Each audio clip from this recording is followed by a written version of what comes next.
What if you want hard, fast, and crazy spicy sex, and your spouse is more of a candles and sensuality type of person? Hi, I'm Angela, the Christian Sexpert. I talk all about sex and intimacy and Christian marriage. I received this anonymous inquiry. Pause to read. So there's a couple of things here. It's okay to want crazy kinky sex.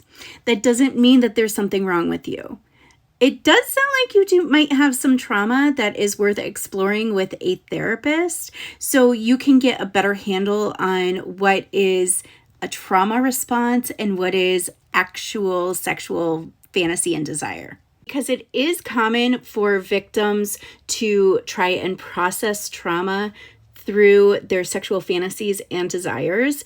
And you need to explore all of that with a therapist to determine what is the trauma and what is just a kinky brain, because the two can coexist. And the second thing I want you to do is, after you have gotten some therapy under your belt, I want you to look at my marriage playdate. My marriage playdate is a date night experience designed to help you go deeper in your sexual intimacy.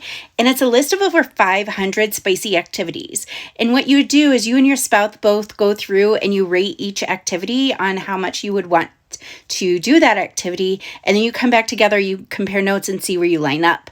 And I suspect that you might be more compatible than you think. And then you can start examining your fantasies to see what themes are in your fantasies that you would actually want to experience in real life with your spouse. So maybe your fantasies are centering a lack of control. So maybe you and your spouse can explore what a lack of control in the bedroom would look like for you. Maybe you start to play with some cuffs or something like that. Maybe a blindfold.